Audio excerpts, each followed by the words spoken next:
दोस्तों horror movies देखने वाला शायद ही कोई ऐसा इंसान होगा जिसने इविल डेड फ्रेंचाइजी का नाम नहीं सुना होगा। आज इस फ्रेंचाइजी को लगभग 45 साल हो चुके हैं और इस दौरान हमें 6 फिल्म, 1 टीवी सीरीज और काउंटलेस कॉमिक्स, गेम्स और स्पिन ऑफ्स देखने को मिले हैं। लेकिन इतने बड़े यूनिवर्स के बावजूद एक चीज आज भी बहुत लोगों को कंफ्यूज करती है एंड दैट इज कि भैया इसका लोर क्या है। आखिर नेक्रोनॉमिकॉन क्या है, डेडाइट्स कैसे बनते हैं, कांडेरियन इविल कौन है और क्या सारी फिल्म्स एक ही यूनिवर्स में होती हैं। तो आज हम इन्हीं सारे सवालों का जवाब ढूंढने की कोशिश करेंगे।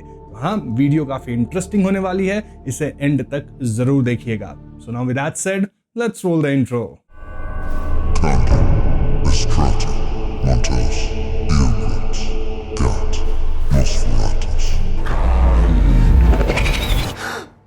तो इस फ्रेंचाइजी की शुरुआत 1981 में होती है जब डायरेक्टर सैम राइमी ने एक लो बजट हॉरर फिल्म बनाई जिसका नाम था द इविल डेड। फिल्म का कॉन्सेप्ट काफी सिंपल था। ऐश विलियम्स अपनी गर्लफ्रेंड लिंडा, बहन शेरिल और 2 दोस्तों स्कॉट और शेली के साथ वीकेंड स्पेंड करने के लिए जंगल के बीच बने एक पुराने केबिन में आता है। केबिन के बेसमेंट में उन्हें एक पुराना टेप रिकॉर्डर, एक सेरेमोनियल डैगर और एक अजीब सी किताब मिलती है।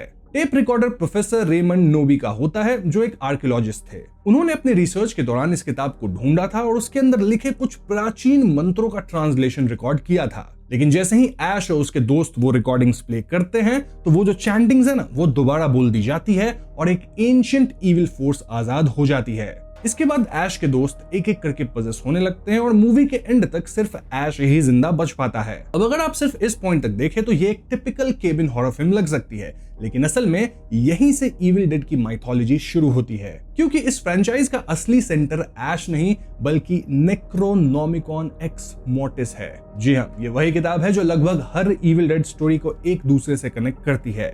सबसे पहले बात करते हैं नेक्रोनॉमिकॉन की। मूवीज में इसे बुक ऑफ द डेड कहा जाता है और पहली नजर में ही ये किसी नॉर्मल किताब जैसी बिल्कुल नहीं लगती। इसका कवर किसी इंसान के चेहरे जैसा दिखता है जबकि इसकी पेजेस इंसानी चमड़ी से बनी हुई बताई गई है। ऑफिशियल लोर के मुताबिक इसके अंदर लिखे हुए शब्द और सिंबल्स खून से लिखे गए हैं। इसी वजह से ये सिर्फ एक पुरानी किताब नहीं बल्कि एक फॉरबिडन आर्टिफैक्ट मानी जाती है। इसके पेजेस पर डीमंस, रिचुअल्स, इनकैंटेशंस और डार्क मैजिक से जुड़े सिंबल्स बने हुए दिखते हैं। अब मूवीज हमें इसके सारे पेजेस कभी नहीं दिखाती, लेकिन जितना दिखाया गया है उससे ये समझ आता है कि इसके अंदर सिर्फ 1-2 स्पेल्स नहीं बल्कि डार्क नॉलेज का पूरा कलेक्शन मौजूद है। यहाँ एक मिसकंसेप्शन भी क्लियर करना जरूरी है। देखो, काफी लोग सोचते हैं कि नेक्रोनॉमिकॉन खुद लोगों को पजेस करती है, लेकिन ऐसा नहीं है। किताब किसी को पजेस नहीं करती, ना ही खुद किसी पे अटैक करती है। रादर इसका असली काम एक गेटवे की तरह करता है। जब इसके अंदर लिखे कुछ स्पेसिफिक चैंटिंग्स को जोर से पढ़ा जाता है तब ये इंसानों की दुनिया और एक सुपरनैचुरल इविल के बीच का दरवाजा खोल देती है और उस दरवाजे से जो ताकत अंदर आती है वही इविल डेड फ्रेंचाइजी का असली विलन है। अब इस पॉइंट पे एक और इंपॉर्टेंट नाम सामने आता है विच इज कांडेरियन डीमन। कुछ लोग कांडारियन बोलते हैं, कुछ कांडेरियन, मैं यहाँ कांडेरियन ही बोलूंगा। मूवीज के शुरुआती हिस्सों में इसे सिर्फ द इविल या द फोर्स कहकर छोड़ दिया जाता है, लेकिन बाद की फिल्म्स और specially Ash versus Evil Dead से हमें पता चलता है कि ये कोई ऑर्डिनरी घोस्ट नहीं है। ये एक एंशिएंट डिमोनिक फोर्स है जिसका कनेक्शन डार्क वंस नाम की प्राचीन इविल एंटिटी से है। इसका अपना कोई परमानेंट फिजिकल बॉडी नहीं होता, इसलिए हमेशा किसी और के शरीर को अपना होस्ट बनाती है। इसी वजह से इविल डेड में हमें इनविजिबल फोर्स जंगल के बीच दौड़ती हुई दिखाई देती है। सैम रेमी ने इस इविल को कभी ट्रेडिशनल मॉन्स्टर की तरह प्रेजेंट नहीं किया और शायद इसी वजह से इसका डर और भी ज्यादा रियल लगता है। जब ये फोर्स किसी इंसान के शरीर पे कब्जा कर लेती है तब वो इंसान डेडाइट बन जाता है। और यहाँ भी एक चीज क्लियर करना बहुत जरूरी है दोस्तों, डेडाइट्स ज़ॉम्बीज नहीं होते। ज़ॉम्बी आमतौर पे एक रीएनिमेटेड कॉर्प्स होता है जबकि डेडाइट एक डिमोनिकली पोजेस्ड बॉडी होती है। इसीलिए डेडाइट सिर्फ अटैक नहीं करते बल्कि अपने विक्टिम्स को मेंटली भी टॉर्चर करते हैं। वो आपके परिवार वालों की आवाज निकाल सकते हैं, उनकी यादें यूज कर सकते हैं, उनका मजाक उड़ा सकते हैं और साइकोलॉजिकल मैनिपुलेशन भी करते हैं। इसी वजह से इविल डेड के मॉन्स्टर सिर्फ फिजिकली डेंजरस नहीं बल्कि मेंटली भी बहुत डिस्टर्बिंग होते हैं। और यही वो पॉइंट है जहां इविल डेड दूसरी हॉरर फ्रेंचाइजी से काइंड ऑफ अलग होती है। यहाँ हॉरर सिर्फ किसी मॉन्स्टर के अटैक में नहीं है, रादर हॉरर इस बात में है कि एक आम इंसान सिर्फ क्यूरियोसिटी की वजह से एक किताब खोलता है, कुछ शब्द पढ़ देता है और बिना समझे एक ऐसी ताकत को दुनिया में ले आता है जिसे कंट्रोल करना उसके बस की नहीं होती। और ये जो पैटर्न है वो सिर्फ पहली फिल्म तक सीमित नहीं रहता, अगली लगभग हर इविल डेड स्टोरी इसी गलती को किसी न किसी नए तरीके से रिपीट करती है। बस कैरेक्टर्स बदल जाते हैं, जगह बदल जाती है, लेकिन नेक्रोनोमिकॉन और उसके कॉन्सिक्वेंसेस कभी नहीं बदलते। और यही वजह है कि इविल डेड को सिर्फ ऐश विलियम्स की स्टोरी कहना गलत होगा। ये असल में एक ऐसी शापित किताब की कहानी है जो सदियों से अलग अलग लोगों के हाथ लगती रही और हर बार अपने साथ मौत, पोजेशन और तबाही ही लेकर आई। लेकिन यहाँ एक और सवाल खड़ा होता है, अगर नेक्रोनोमिकॉन इतनी ही पावरफुल है तो ये बनाई किसने थी? देन इसके अंदर जो लिखे हुए चैंटिंग्स है वो आए कहां से, और इसका कनेक्शन डार्क वन से एग्जैक्टली क्या है? इसका जवाब हमें फ्रेंचाइजी के आगे बढ़ने के साथ धीरे धीरे मिलता है, और वही इविल डेड लोर का सबसे इंटरेस्टिंग हिस्सा है। तो चलिए हम बात करते हैं नेक्रोनोमिकॉन एक्स मॉर्टिस यानी कि द बुक ऑफ डेड पे। तो नेक्रोनोमिकॉन एक्स मॉर्टिस को समझने के लिए सबसे पहले एक मिसकंसेप्शन क्लियर करना जरूरी है। काफी लोग इसे एक हॉन्टेड बुक या स्पेल बुक समझते हैं, लेकिन मूवीज को ध्यान से देखें तो पता चलता है कि ये दोनों ही बातें पूरी तरह सही नहीं है। ये सिर्फ मंत्रों की किताब नहीं है और ना ही ये सिर्फ एक कर्स्ड ऑब्जेक्ट है। असल में नेक्रोनोमिकॉन एक रिपोजिटरी ऑफ फॉरबिडन नॉलेज है, यानी ऐसा ज्ञान जो इंसानों के लिए कभी था ही नहीं। इसके अंदर सिर्फ डीमंस को बुलाने वाले इनकैंटेशंस ही नहीं, बल्कि उन्हें कंट्रोल करने, उन्हें वापस भेजने, पोर्टल्स खोलने और डार्क मैजिक से जुड़े कई रिचुअल्स भी लिखे हुए हैं। यानी जिस इंसान के हाथ यह किताब लगती है उसके पास थियोरेटिकली बहुत बड़ी पावर आ जाती है। प्रॉब्लम पावर की नहीं है, प्रॉब्लम उस प्राइस की है जो उस पावर के बदले चुकानी पड़ती है। मूवीज में हमें नेक्रोनोमिकॉन के सारे पेजेस कभी देखने को नहीं मिलते, लेकिन जितने भी पेजेस दिखाए गए हैं उनमें डिस्टर्बिंग इलस्ट्रेशंस, एंशिएंट सिंबल्स और अजीब सी लैंग्वेज लिखी हुई नजर आती है। प्रोफेसर नोबाई ने भी इस लैंग्वेज को समझने के लिए सालों तक रिसर्च की थी। उन्हें लगा था कि वो एक आर्कियोलॉजिकल डिस्कवरी कर रहे हैं, लेकिन वो ये समझ ही नहीं पाए कि कुछ नॉलेज को समझना ही सबसे बड़ी गलती हो सकती है। इसी वजह से इविल डेड यूनिवर्स में बार बार एक ही थीम रिपीट होती है, curiosity is more dangerous than evil itself. Evil तब तक कुछ नहीं करती जब तक कोई इंसान खुद उसका दरवाजा नहीं खोलता, खुद उंगली नहीं करता। इसी वजह से कई फैंस इसे द लिविंग बुक भी कहते हैं। अगर आप ध्यान से देखें तो कुछ वर्जन्स में किताब का कवर आंख और मुंह जैसा शेप लेता हुआ भी नजर आता है,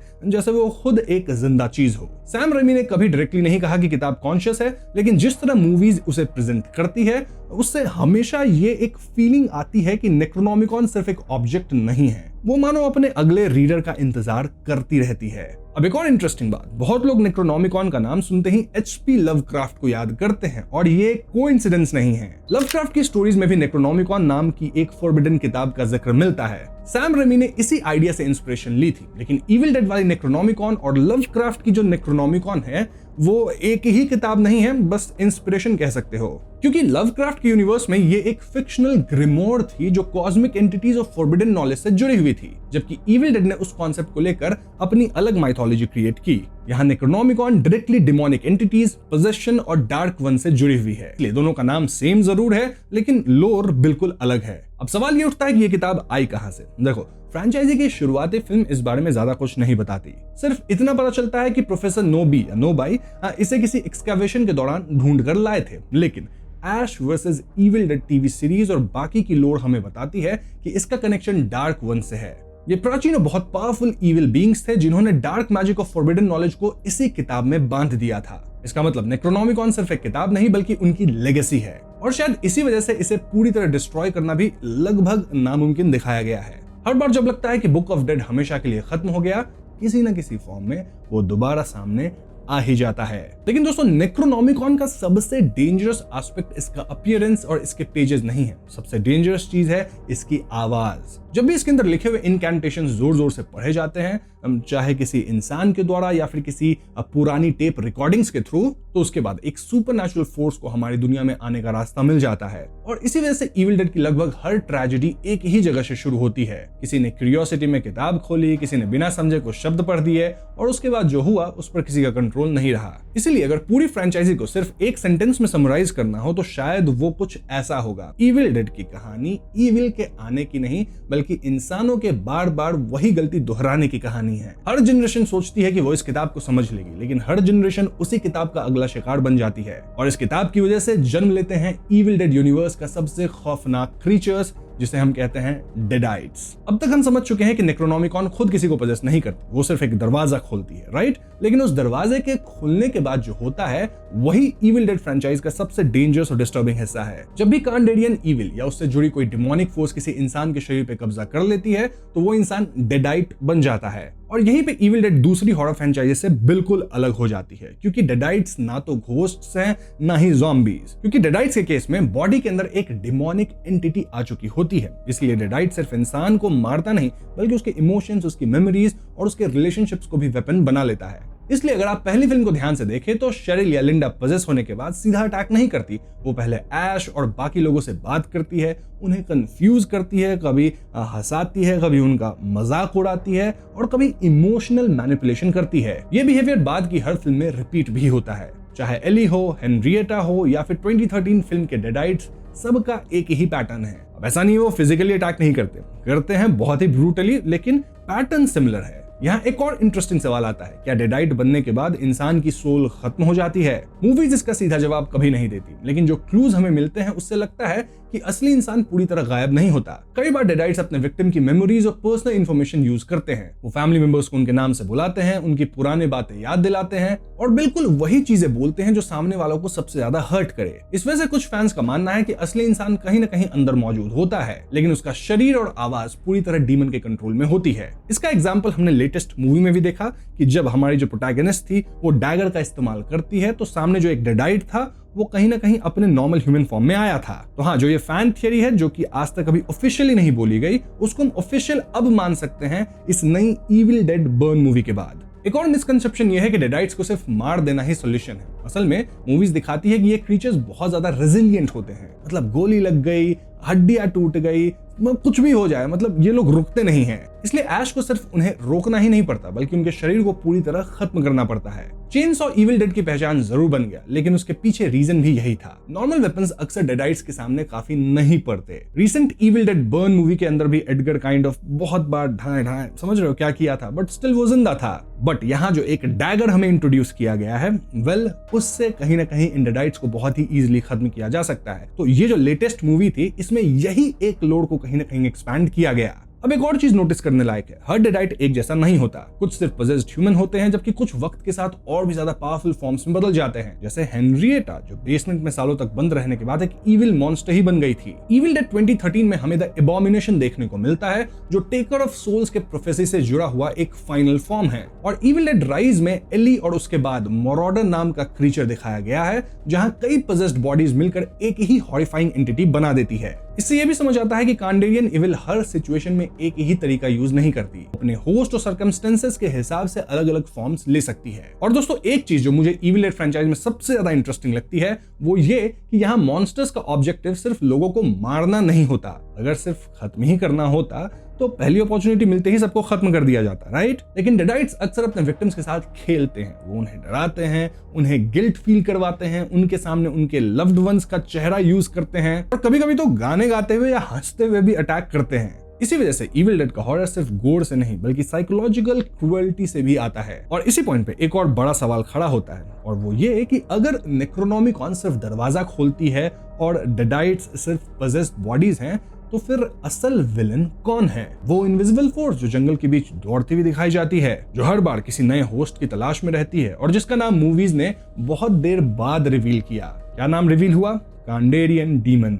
अब शुरुआती फिल्मों में जैसे कि द इविल डेड या इविल डेड 2, उसमें ऐसा नाम नहीं दिया गया था, rather the force, the evil ऐसे कहा जाता था। सैम रेमी ने जानबूझकर इस इविल को कभी कोई फिक्स्ड फेस या बॉडी नहीं दी। उनका मानना था कि जो चीज क्लियरली दिख जाए उससे आदमी लड़ सकता है, राइट? लेकिन जो चीज दिखाई ही ना दे उसका डर कहीं ना कहीं ज्यादा गहरा होता है। इसी वजह से इविल डेड का विलन अक्सर कैमरा मूवमेंट, हवा की आवाज और इन्वायरमेंट के थ्रू फील होता है। देन कोई पजेस हो गया, फिर उसके थ्रू हम उसे देख पाते हैं, बट वो रियल फॉर्म नहीं है। नाउ बाद में Ash versus Evil Dead TV series इस माइथोलॉजी को और एक्सपैंड करती है और हमें पता चलता है कि इस फोर्स का कनेक्शन कांडेरियन डीमन और डार्क वन से है। यहाँ एक बात समझना जरूरी है कि कांडेरियन डीमन को कई फैंस एक सिंगल कैरेक्टर समझ लेते हैं, जबकि फ्रेंचाइजी इसे ज्यादातर एक एंशिएंट डिमोनिक फोर्स की तरह प्रेजेंट करती है।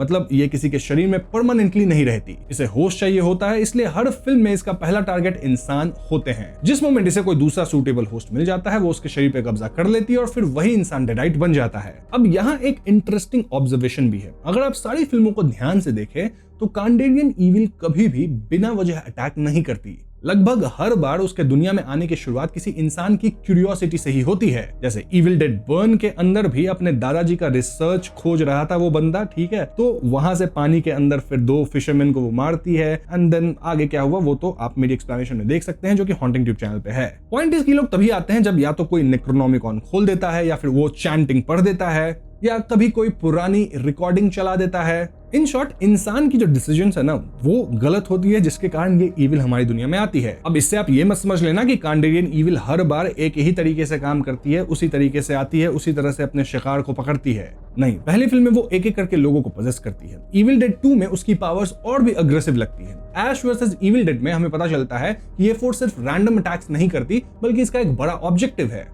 और इविल डेड राइज तक आते आते ये माइथोलॉजी और भी एक्सपैंड हो जाती है, जहां एक ही वक्त में मल्टीपल पोजेशंस और नए फॉर्म्स देखने को मिलते हैं। और थोड़ा सा इस लोड को और एक्सपैंड किया गया latest evil Dead burn movie के अंदर। जैसा मैंने आपको बताया, यहाँ एक डैगर इंट्रोड्यूस किया गया जिससे एक्चुअली में इन डीमंस को खत्म तो नहीं किया जा सकता, लेकिन पोजेस्ड बॉडी को मतलब उनको हटाया जा सकता है पोजेस्ड बॉडी के अंदर से। अब यहाँ एक और सवाल उठता है कि अगर ये फोर्स इतनी पावरफुल है तो फिर हर बार वही नेक्रोनॉमिकॉन क्यों यूज होती है? और एक मूवी में एक बुक ऑफ द डेड दिखाई देती है जबकि दूसरी मूवी में 3 अलग बुक्स का जिक्र होता है। क्या ये कंटिन्यूटी एरर है या फिर इविल डेड लोर का सबसे बड़ा राज है? इसका जवाब हमें आर्मी ऑफ डार्कनेस में मिलना शुरू होता है, वही फिल्म जहां इविल डेड सिर्फ केबिन हॉरर नहीं रहती बल्कि पूरी माइथोलॉजी एक नए लेवल पे ही पहुंच जाती है। इविल डेड 2 के एंड में ऐश गलती से एक टाइम पोर्टल के थ्रू मिडिएवल एरा में पहुंच जाता है और यहीं से शुरू होता है आर्मी ऑफ डार्कनेस। अगर कोई सिर्फ ऊपर ऊपर से देखे तो ये फिल्म बाकी इविल डेड मूवीज से काफी अलग लगती है, राइट? मतलब हॉरर की जगह कॉमेडी ज्यादा है और सेटिंग भी केबिन से सीधा मिडिएवल किंगडम में शिफ्ट हो जाती है।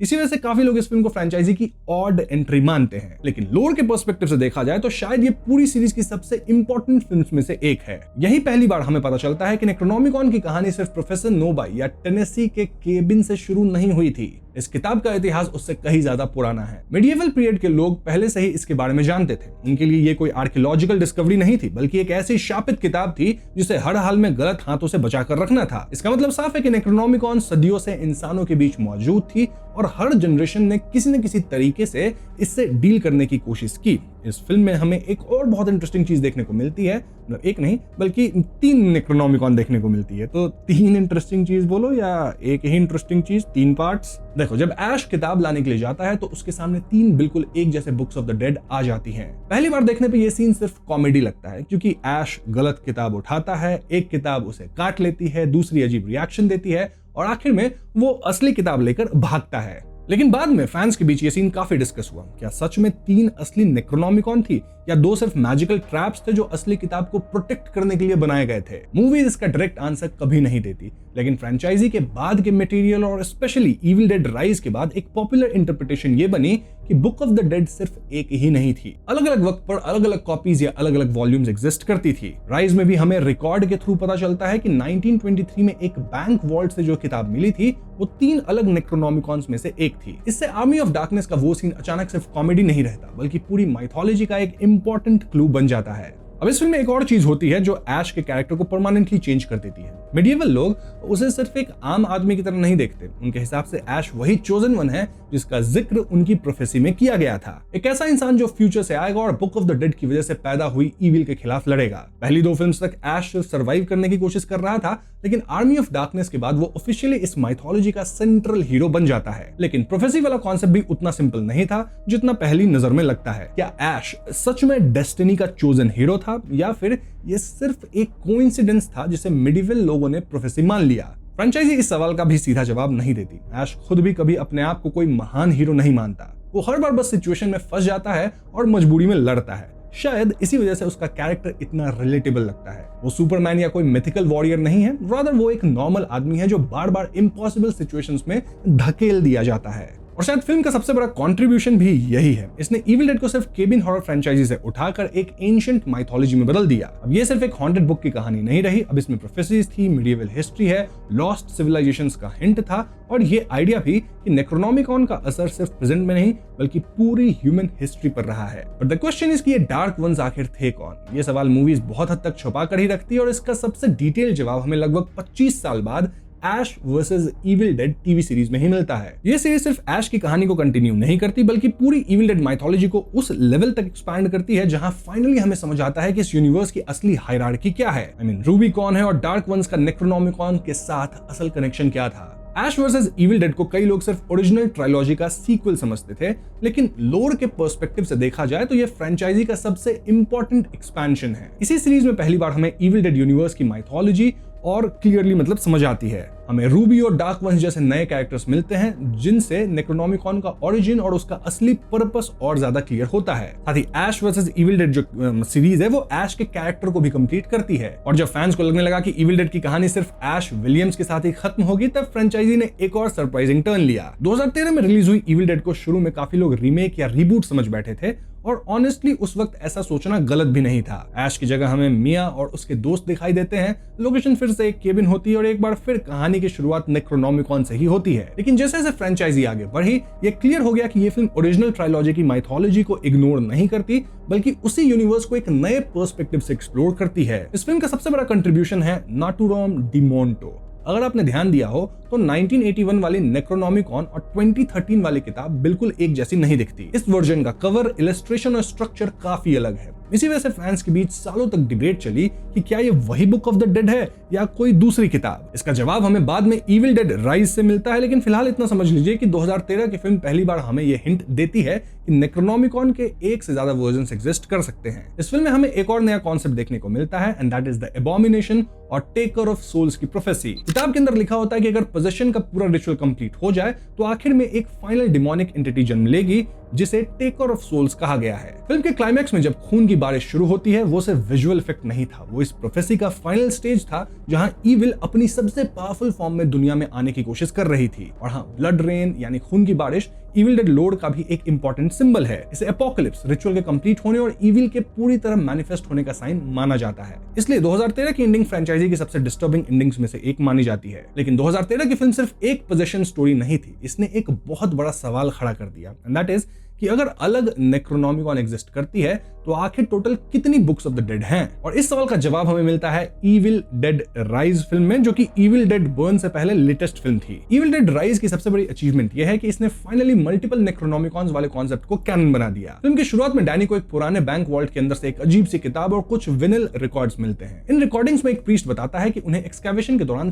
3 अलग बुक्स ऑफ डेड मिली थी और इनमें से सिर्फ एक किताब उनके पास है। ये एक छोटा सा डायलॉग है लेकिन पूरी फ्रेंचाइजी के लोड को कंप्लीटली बदल देता है। इस रिवील के बाद कई पुराने सीन्स भी समझ आने लगते हैं। आर्मी ऑफ डार्कनेस में ऐश के सामने 3 बुक्स का देखना सिर्फ कॉमेडी नहीं लगता और 1981 और 2013 की अलग अलग दिखने वाली नेक्रोनॉमिकॉन को भी एक्सप्लेन करना आसान हो जाता है। अब ये थियरी काफी हद तक स्ट्रांग हो जाती है कि फ्रेंचाइजी में एक नहीं बल्कि 3 अलग नेक्रोनॉमिकॉन्स मौजूद हैं और हर किताब की अपनी हिस्ट्री और अपना सफर रहा है। इविल डेड राइज एक और चीज स्टैब्लिश करती है, दैट इज कि कांडेरियन इविल किसी एक जगह से जुड़ी हुई नहीं है। केबिन हो या अपार्टमेंट बिल्डिंग, जंगल हो या शहर, अगर नेक्रोनॉमिकॉन के जो चैंटिंग्स है वो पढ़े गए तो इविल अपना रास्ता ढूंढ ही लेगी। यानी प्रॉब्लम लोकेशन नहीं, किताब है। फिल्म का फाइनल क्रीचर जिसे फैंस मोरोडा के नाम से जानते हैं वो भी डेडाइट्स की इवोल्यूशन दिखाता है। पहले फिल्म में हमें इंडिविजुअल डेडाइट्स देखने को मिलते हैं, लेकिन यहाँ कोई पजेस्ड बॉडीज मिलकर एक हॉरिफाइंग एंटिटी बना देती है। इससे यह भी पता चलता है कि कांडेरियन इविल हर बार एक ही पैटर्न फॉलो नहीं करती, वो हर सिचुएशन के हिसाब से अपना तरीका बदल सकती है। एंड देन जो इविल डेड बर्न मूवी आई है, जैसा मैंने आपको बताया, यहाँ पे एक नई चीज ऐड की गई कि इन्हें खत्म भी किया जा सकता है कांडेरियन डैगर की मदद से, और वो डैगर फिल्म की प्रोटैगनिस्ट के पास अंत तक रह जाता है। वैसे डेडाइट्स उसके पीछे तो आ ही रहे हैं और इसी पॉइंट पे लगभग पूरी माइथोलॉजी कंप्लीट हो जाती है। अब हमें नेक्रोनॉमिकॉन के बारे में पता है, डेडाइट्स को हम समझ चुके हैं, कांडेरियन इविल का रोल भी काफी हद तक क्लियर है। इनफैक्ट हम ये भी जाने कि अलग अलग टाइम पीरियड्स और अलग अलग कैरेक्टर्स के बावजूद ये सारी स्टोरीज एक ही सुपरनैचुरल माइथोलॉजी का हिस्सा है। So the final question here is कि आखिर इविल डेड की टाइमलाइन क्या है? इतनी सारी फिल्म्स और टीवी सीरीज के बाद एक बात तो क्लियर हो गई है कि हाँ, ये सब एक ही यूनिवर्स का हिस्सा है। इनफैक्ट देखा जाए तो सैम राइमी की जो ओरिजिनल ट्रायलॉजी थी ऐश वर्सेस इविल डेड और ऐश विलियम्स की कहानी वो सब एक ही टाइमलाइन का हिस्सा है। इसकी शुरुआत द इविल डेड 1981 से होती है, फिर इविल डेड 2, उसके बाद आर्मी ऑफ डार्कनेस और finally Ash versus Evil Dead उसी स्टोरी को कंटिन्यू करती है। सबसे ज्यादा कंफ्यूजन होता है इविल डेड 2013 और Evil Dead Rise then Evil Dead Burn को लेकर, क्योंकि इनमें ऐश नजर नहीं आता और नए कैरेक्टर्स इंट्रोड्यूस होते हैं। लेकिन इविल डेड राइज में जब 3 अलग बुक ऑफ द डेड का जिक्र होता है तो काफी चीजें क्लियर हो जाती हैं। अब ये माना जाता है कि ऐश, मिया और बेथ की स्टोरीज अलग अलग नेक्रोनॉमिकॉन्स की वजह से शुरू हुई थी, यानी कैरेक्टर्स अलग हैं लेकिन माइथोलॉजी एक ही है। और शायद इसी वजह से इविल डेड फ्रेंचाइजी की सबसे बड़ी स्ट्रेंथ भी यही है। हर फिल्म अपनी अलग कहानी सुनाती है लेकिन उन सब के बीच एक कॉमन लिंक हमेशा रहता है, which is book of the dead. In fact evil Dead burn के अंत में कहीं ना कहीं हम इविल डेड राइज की मेन कैरेक्टर को देख पाते हैं। वो अलग बात है, पोस्ट क्रेडिट सीन में वो चीज हमें दिखाया जाता है। तो हाँ, अब आपको टाइमलाइन भी क्लियर हो गई होगी कि चीजें क्यों इस तरह से दिखाई गई है, लेकिन फिर भी कुछ सवाल हैं जिनका जवाब अब तक ऑफिशियली नहीं मिला, और वहीं से हम कुछ थियरीज में डाइव करेंगे ताकि उन सवालों का जवाब हम दे सके। तो सबसे पहली और शायद सबसे पॉपुलर थियरी ये है कि ऐश, मिया और बेथ एक ही यूनिवर्स में एग्जिस्ट करते हैं, क्योंकि इविल डेड राइज ने कंफर्म कर दिया कि एक से ज्यादा नेक्रोनॉमिकॉन्स मौजूद थी। इसलिए मानना काफी आसान हो जाता है कि अलग अलग कैरेक्टर्स बस अलग बुक्स ऑफ द डेड की वजह से इविल का सामना कर रहे हैं। इसी वजह से फैंस आज भी ऐश, मिया और बेथ का एक फ्यूचर क्रॉसओवर की उम्मीद करते हैं। एक और पॉपुलर थ्योरी डार्क वंस को लेकर है। मूवी उनके बारे में बहुत कम बताती है, इसलिए कुछ फैंस का मानना है कि कांडेरियन इविल सिर्फ उनका एक छोटा हिस्सा है, जबकि असली थ्रेट डार्क वंस खुद हैं। अगर फ्यूचर फिल्म से वो डायरेक्टली सामने आए तो इविल डेड की माइथोलॉजी पहले से भी ज्यादा बड़ी हो सकती है। और आखिरी थ्योरी नेक्रोनॉमिकॉन को लेकर है। कई फैंस मानते हैं कि 3 बुक्स ऑफ द डेड की कहानी अभी पूरी नहीं हुई। हो सकता है फ्यूचर में फ्रेंचाइजी हमें तीनों बुक्स को एक ही स्टोरी में दिखाए, जहां ऐश, मिया और बेथ एक साथ कांडेरियन इविल का सामना करें। ऑफिशियल कंफर्मेशन अभी तक नहीं मिली है, लेकिन ये थ्योरी फैंडम में काफी ज्यादा पॉपुलर है। और दोस्तों, शायद इसी वजह से इविल डेड आज भी इतनी इंटरेस्टिंग फ्रेंचाइजी बनी हुई है। 4 दशक बीत जाने के बाद भी इस यूनिवर्स में ऐसे कई राज हैं जिन्हें फैंस आज तक सॉल्व करने की कोशिश कर रहे हैं। शायद हर सवाल का जवाब मिलना जरूरी भी नहीं है, नहीं भी मिलेगा, लेकिन कभी कभी कुछ मिस्ट्रीज किसी माइथोलॉजी को जिंदा रखती है। ठीक है, एंड वी होप कि फ्यूचर में हमें और भी फिल्म देखने को मिले और सारी फिल्म अमेजिंग हो। तो बस यही थी मेरी पूरी यूनिवर्स की काइंड ऑफ एक छोटी सी एक्सप्लेनेशन। इस वीडियो को देखने के बाद अगर आप मेरी इविल डेड की एक्सप्लेनेशन मेरे मेन चैनल हॉन्टिंग ट्यूब पे देखेंगे तो आपको चीजें और भी क्लियरली समझ में आएगी। स्टिल, अगर आपके मन में कोई डाउट है तो आप कमेंट में पूछ लीजिएगा। साथ ही वीडियो को लाइक कीजिए, शेयर कीजिए और चैनल को सब्सक्राइब भी कीजिए। I will see you guys in next one. Peace out.